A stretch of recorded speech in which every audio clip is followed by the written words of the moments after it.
Hey everyone, Walter Crosby with Helix Sales Development, your host of Sales and Cigars. Today's episode, I have a gentleman named Guy. His name is spelt wildly different, but Guy Messina is my guest. We talk about his book called Money Call, but he has 5 questions that he believes are critical for a salesperson who's got reoccurring accounts that you're out there, you're selling product back to these people on a regular basis.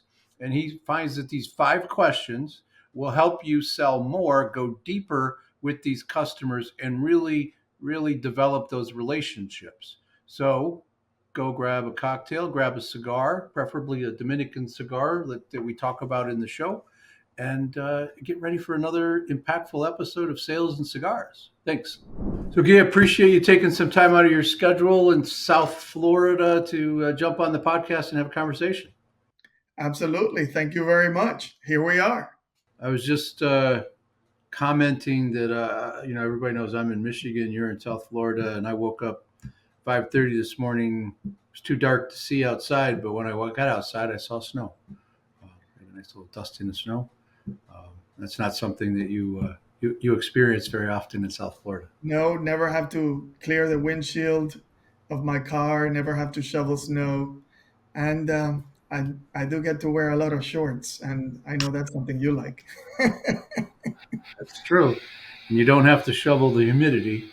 And, no, I actually don't mind humidity as much. As long as it's warm outside, I'm fine. You can play basketball, you can play tennis, you can play pickleball, whatever you want. Go I to the don't beach. I don't like the cold weather. Yeah, exactly. So let's start off. I think I know the answer to the question, but is there a book that you're gifting these days? For business. Look at that. Yes, absolutely. Money Call. And yes, it's a book about recurrent sales. So a lot of business people think that every type of sale is the same.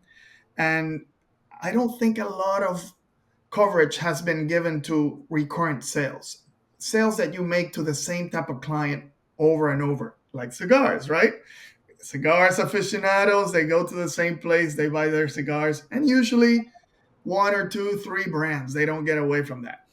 So those are recurrent customers. So that type of sale is different from selling real estate, selling cars, selling life insurance, selling software. Once you sell one of those, you're not going to sell real estate to the same person for maybe 5 to 10 years, maybe even more. With a car, the same thing. With life insurance, the same thing. So recurrent sales, it's a different animal. And that's what the book is all about. And our conversation today is going to be all about. Make sense? Awesome. Yeah, that's a great little segue. I appreciate that. Of course. So, talk a little bit about your journey. To write a book. I happen to believe that most people that have been in business for a few years, been around the block once or twice, they have a book in them, and kind of curious as to your journey a little bit, and then talk about what prompted you to write the book, and then we'll get into some of the values, some of the ideas in there. Absolutely. So the first thing is, I believe that Wayne Dyer influenced me tremendously in saying that nobody writes books. The universe just takes you as an instrument to get the book to the world. And that's what I think happened with me at a very early age. This is my fourth book. It is my first sales book, but I'm an industrial engineer by trade. And my first book was on operations. And when I was a consultant, it helped me tremendously to illustrate some of our clients about the Toyota production system, the just in time system, and how to use that for service companies and not only production companies. But then I got more into consulting and I started selling because I thought that as a consultant, people would come to you and ask you for advice and you would help their company and stuff. No, no, no, no, no, no. You have to go sell it. And I was very fortunate that I was working for one of the top 5 consulting firms in the world. And they said, yeah, you got to sell it first. And they took me to an IBM course in sales and I started to see the process of sales. Hmm. That really changed my frame of mind, because I truly believe that nobody likes to be sold. We all love to buy. So I thought we shouldn't have any salespeople in this world. We just need the information so we can buy. That's all we need. And I found out that actually, to be a good salesperson, you need to follow this process and you need to understand the problems of the customers. And if you see yourself as a doctor, how do doctors sell? Scare the crap out of people mostly, but they ask some questions, they run some tests. Exactly. They ask you questions. They don't sell you anything. When was the last time you did that? When was the last time that hurt? What have you been eating lately? Let's do some examinations. Let's go deeper. Whatever. But they ask you a lot of questions. Good salespeople do the same thing. They ask the right questions. Bad salespeople, they want to convince you. They want to change your mind. Nobody likes to be sold. Nobody Nobody likes likes to have their mind. people pitching them, the pitch, the telling, the all of those things. You're 100%. We talk about that a lot. 100% right. You create credibility with your questions, right? Absolutely. And at the same time, you understand. I don't know if the audience has read Spin Selling. I highly recommend it. But you have to ask situational questions, problem questions. What is the implication of that problem? And then needs fulfilled. That's why the spin. But when you're in a recurrent sales business, you have to ask different type of questions. You have to know, what is it that customers really buy? Because nobody buys air conditioning. I am in the air conditioning industry, but all distribution is recurrent sales. Whether you distribute paper, you distribute tools for um, Home Depot, whatever it is, if you're a distributor, you're in recurrent sales. Same customers buying the same thing recurrently from you. And that's why you need to ask different questions. First, to understand what is it that they buy. And second, to understand what is their trend in their purchasing, in order to get information. And then with that information, you can help them buy from you. That's what the doctors do. They Hmm. get information, they detect the problem, and they help you buy the solution to your problem. Does that make sense? Absolutely, because salespeople should be about helping. We can't help unless we understand if they have a problem, if the buyer has a problem that's big enough to solve, if there's enough interest in solving that problem, and most importantly, if we have the ability to actually help them. Exactly. So Because sometimes you may not, and you refer them to who can. exactly. So that's one of the things that I was talking to somebody the other day. You know, if we can't help someone as a salesperson, we should be really clear about that, and that gives us huge credibility with that buyer, to when they say, well, yeah, this is a serious problem. I completely understand it. It doesn't fit what I do, but I know someone that might be able to help you.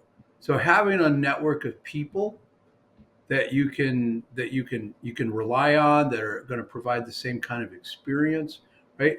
That's really important, and I don't see that enough of salespeople, like acknowledging when they can't help people.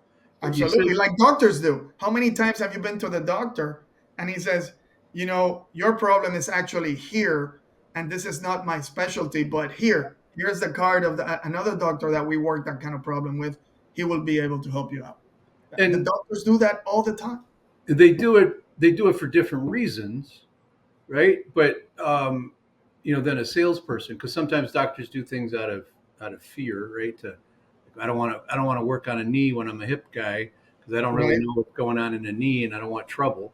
right, But the analogy holds, right? Because sometimes we go in because my knee hurts, right. and they don't ask you to jump up on the table and let's do some knee surgery, right? No, they do exactly what you've been saying. They ask some questions, they run some tests, do some analysis, use their experience as a professional to say, "Sir, your knee is there's a it's sore, it's inflamed, but what's causing that is over here, and it's your Right. hip."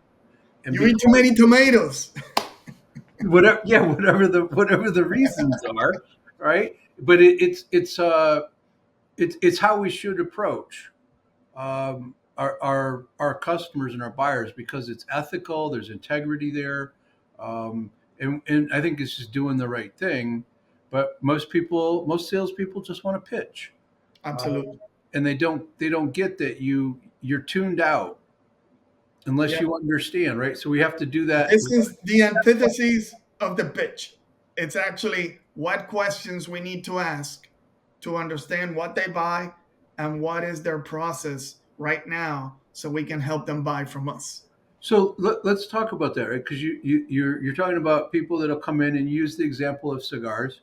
Um, And so you go into a cigar shop and you tell somebody what your taste is and what you like and how, like, the size of your cigar, and then they make some recommendations. But they're asking, like, how often you purchase. Well, What is this it? is this is something that is very important for any recurrent sales business.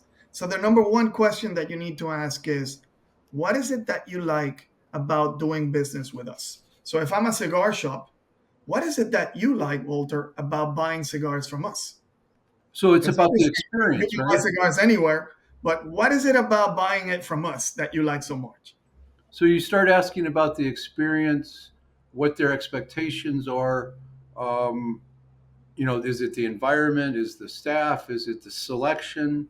You Right? don't want to give them too many clues. You want to pick up those clues. So the first thing is, hey, Walter, what is it about doing business with my company that you like so much? And just shut up. And then they're going to say something. Hey, I like your pricing. Your pricing is really good. And somebody else is going to say, I like the fact that you deliver on time every time. Somebody else may say, I love your warranty. Okay. Now, the key here is whatever they say first is not the golden answer. You need to be smart and have this become conversational so you can say, hey, I'm glad that you like our pricing. A lot of our customers actually do as well. Now, besides pricing, what else do you like about doing business with us? You So see, it's about asking questions, asking enough questions. not only enough questions, but to have it as a conversation with a friend. Okay, like you and I right now. Hey, what is it that you like about that cigar shop that you go so often? Well, I like the variety that they have. Oh, great. And besides the variety, what else is it that you like? You know, the guy is really knowledgeable. Every time I ask him something, he gives me some really good tips. Okay, great. And besides that, is there anything else that you like about that cigar shop? You know, I really like the type of different scenarios that they play where they make us get together with people in XYZ industry all together talking about cigars. And in another month, they have something else going on where I meet different people and I really enjoy that. And to me, that was the golden answer. But normally, that golden answer doesn't come as the first answer. So It's layered in late. you need to keep it conversational in order to get that information. And then you never stop until they say, Guy, that's it. That's everything I like about that cigar shop or about that distributor or buying from your company or whatever it is that you're asking. And then the second question would be, okay, Walter, then what is it that you like about buying from the competition?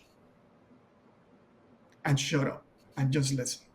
And you never defend yourself. If they say, I actually like their pricing better than yours, you're never going to try to defend yourself and saying, oh, you know what, but we can do better for you. You're in the listening mode. Yep. You're getting the information. You're not defending yourself. Oh, great. I'm glad that they have great pricing. Besides pricing, what is it that you like about doing business with them? And you do the same thing that you did in question one, very conversational, until you get them to say, that's everything I like about doing business with them. And then the number three question, and again, this applies to every distribution or any recurrent sales business. What percentage of everything you buy from me? What percentage of everything you buy from my business? Why is that important? In a recurrent sales business, it's extremely important to understand that you do not, and I'm going to say this again, you do not need to do prospecting as much as you do for any other type of business because you're actually selling to the same people over and over and over. So you just need to understand the customers that are buying from you today and to determine what possibilities do you have to grow your sales with those same customers. So by asking what percentage of everything you buy, what percentage of all the cigar shopping that you do in my shop, that tells you what What the you're opportunity. getting to is the research and understanding your buyer. Exactly. What is it that It's they truly important. want? Yes. And if they say 25%, okay, this opens up the mind of a lot of salespeople and sales managers because sales managers are number one in asking salespeople to, you need to prospect. You're not doing much. You got to find new clients. You got to find new clients. If you're in a recurrent sales business, you're wasting your time. If you take the 80-20, the Pareto system, and you do, and 80% of your sales are going to be on 20% of your clients. But the reverse of that is also true. 20% of your sales activities are going to generate 80% of your sales results. And what is the number one? The number one sale activity for any salesperson. What would you think it is? Well, you have a theory, so why don't you share it? Calling your customer. Proactive. Instead of waiting for them to call you, you need to be proactive in calling them and asking these questions. Obviously, you're not going to ask the 5 questions every month.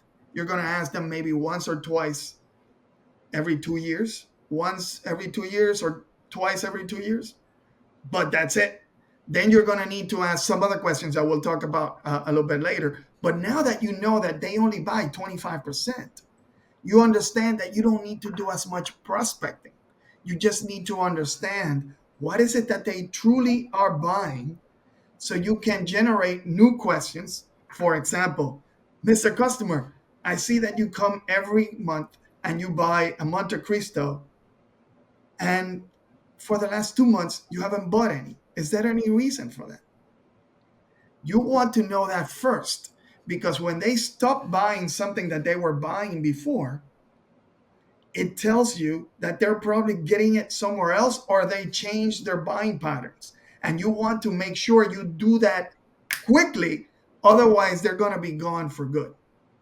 And the second question on a daily basis would be, or on a monthly basis at least, is Mr. Customer, I normally see that you definitely buy Monte Cristos from us every month. And I saw you just bought some last week, but you never buy any cutters or any lighters or anything else that comes with the cigars from us. Is there any reason for that?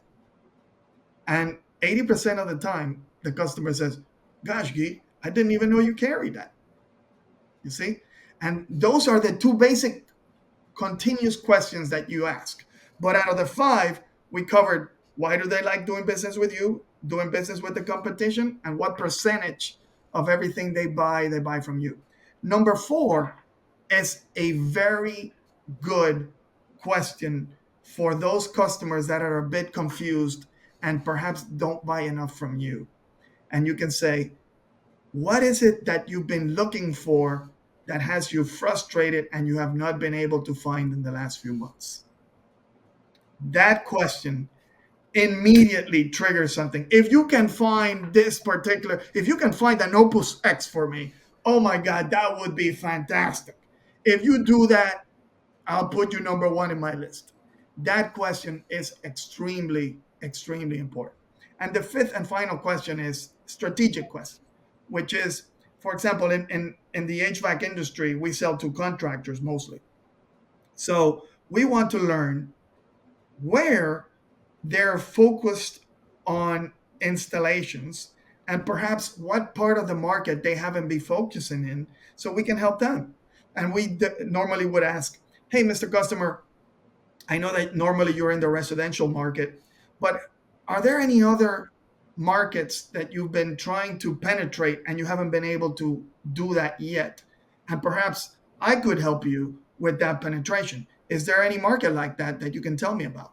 And they can say, hey, Guy, I'm really frustrated. I wanted to go into the commercial market. I wanted to get into the new construction market, whatever it is. Now they see you as a strategic partner versus just a supplier, someone that just wants to sell me something. And that's why that question is so important. Does that make sense to you?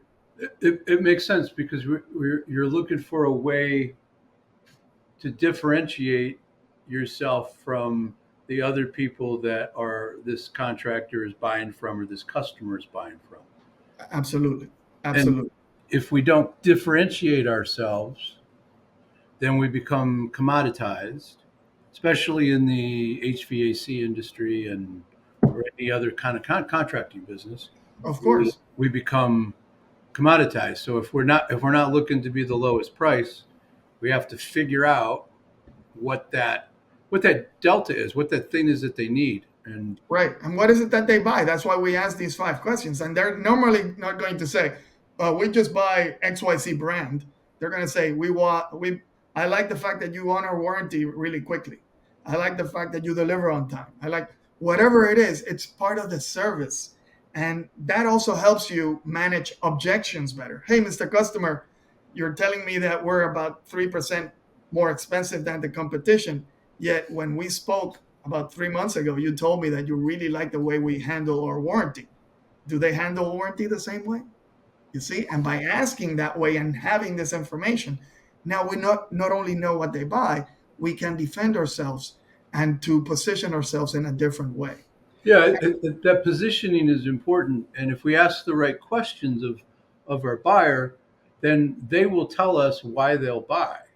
Right? Absolutely. And it's often a very slight edge as to why somebody would buy Yes. from us. And it's not always about price, even with contractors. Absolutely.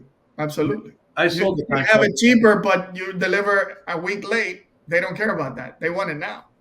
Yeah. So the question I would ask is, when I was selling to contractors, we're a little bit more expensive on bid day, but how do you think we, how do you think our pricing looks when you look at getting the project done on time and on budget, right? And The best way to ask a customer that is when they say that you're too expensive, are you saying, are you comparing price or are you comparing total cost? And they're going to say, well, it's the same thing. And I said, no, it's not the same thing because you told me yourself that sometimes you were hurt by the fact that they didn't honor the warranty on time, they didn't deliver on time, whatever they already told you. Because customers think that you're a liar, but they're always telling the truth. So if you just repeat what they say, they can't fight with that. They can't say you're lying. They can because you're using their same words. if And they now, if they say it, it's the gospel. If we say it, it's a salesperson saying absolutely, absolutely.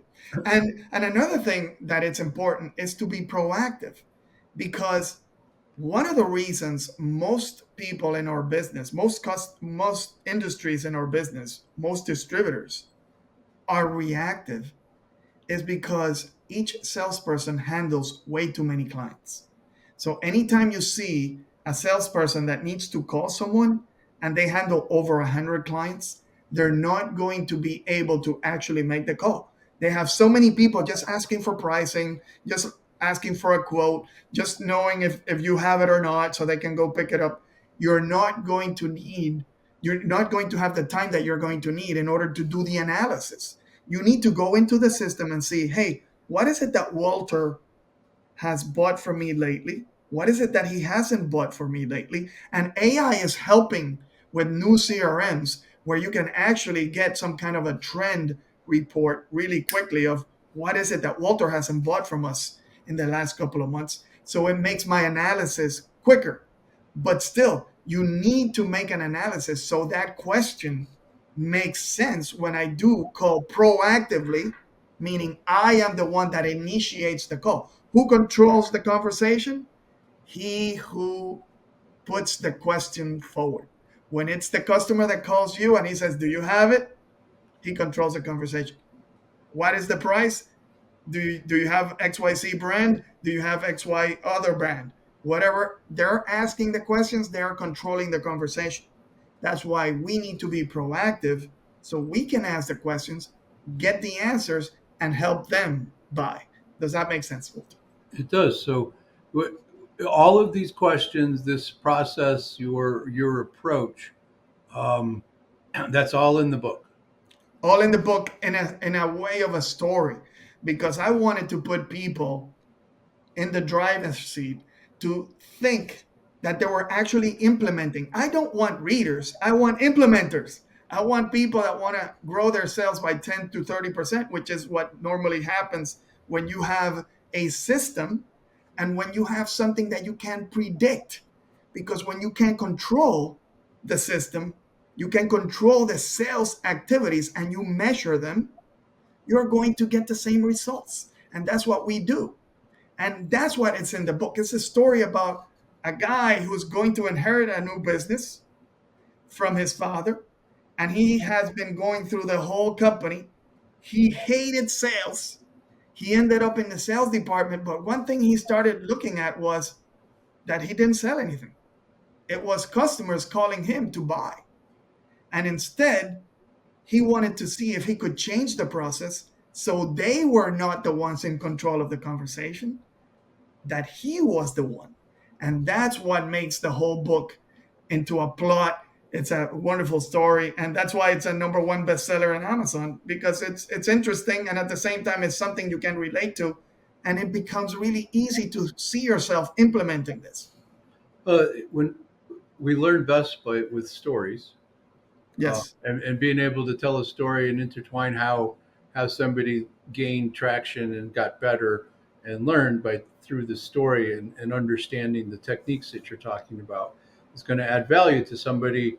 And there's quite a few industries, most retail industries, most contracting businesses. Um, and I run, Distribution business for sure. I run, Anything that people distribute, they're a recurrent business.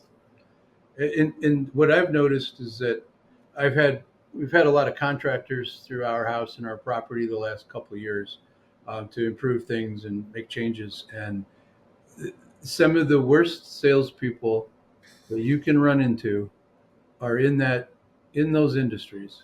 Yes. Um, and it doesn't matter how sophisticated or how complex the sale, they just do the same thing. They don't ask the right questions, and if they just ask like some basic questions like you're talking about, um, they could go so much farther and differentiate themselves. But they're normally very good technically. So they want to But I think don't know want to know, I don't want to know how the sausage is made. I just want the sausage. exactly. And this is the problem where you have installers, contractors that install air conditioners. They're the worst salespeople for the first reason is they truly, truly believe, they would swear on their mother's life. That's how much they believe it, that it's all about price. They truly, truly, truly believe it. They don't understand that people want to solve a problem. They just think that people need, they just need AC. And do you They know just why? Do you know why that is? Do you know why that they have that belief about price is the most important thing, so that they drive their business, to that commoditization. But they believe that because that's how they buy. exactly. That's how And they buy.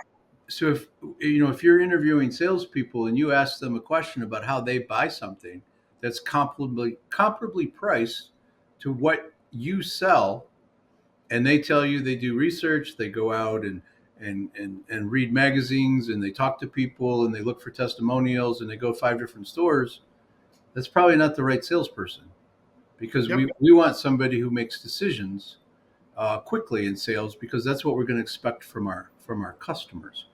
But if So you go back to the key questions, what is it about doing business with us that you like? They're going to start telling you stuff that is beyond price. And that is what makes them realize price is not as important as I thought it was. Because well, you're absolutely right. They do buy thinking that price is the only thing. And a lot of the salespeople that they encounter teach them that because the they whole just industry is sort of inbred with that. All of those industries are they just think of it that way, and they think they have to be low to get the business, yep, and it's not it's not a strategy that's going to grow your business. So, Guy, where's the best place for somebody to find your book? absolutely. Amazon.com. You're gonna see it's a blue book with a weird name on the bottom here, and the title is Money Call. And the reason it's Money Call because most of what we taught here for the few minutes that we were with you is basically a system that you can ask either on the phone or when you visit a client. Now, the key here is if there's people on the phone, you don't want to have more than 100 customers. If you're visiting clients, you don't want to have more than 25 to 30. But Amazon.com is the place to see the book. And you can also find me on LinkedIn, and I'll be glad to discuss any ideas that you may have to improve the system even more. We'll have all those links in the show notes for people. So, Guy, last question: past or present, any relationship with cigars? Absolutely. I was born in the Dominican Republic, and the Dominican Republic is the capital of cigar making in the world right now. Cuba, we killed you, boy.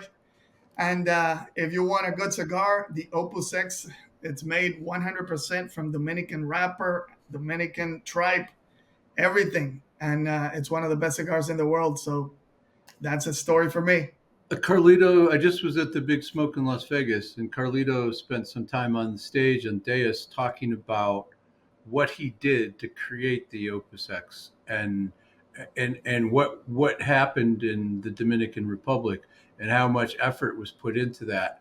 So, you know, Cubans have a reputation, um, and even in Europe, they're starting to be more open to Dominican and Honduran, Nicaraguan cigars and tobacco. So yeah, that's I love the. I mean, I'm smoking a cigar right now that comes from the Dominican. So There you go. There you go. And technology, obviously, Cuba doesn't have all the newest technology that people have access to in the Dominican Republic and some of the other countries that you mentioned. But he has actually created a chateau.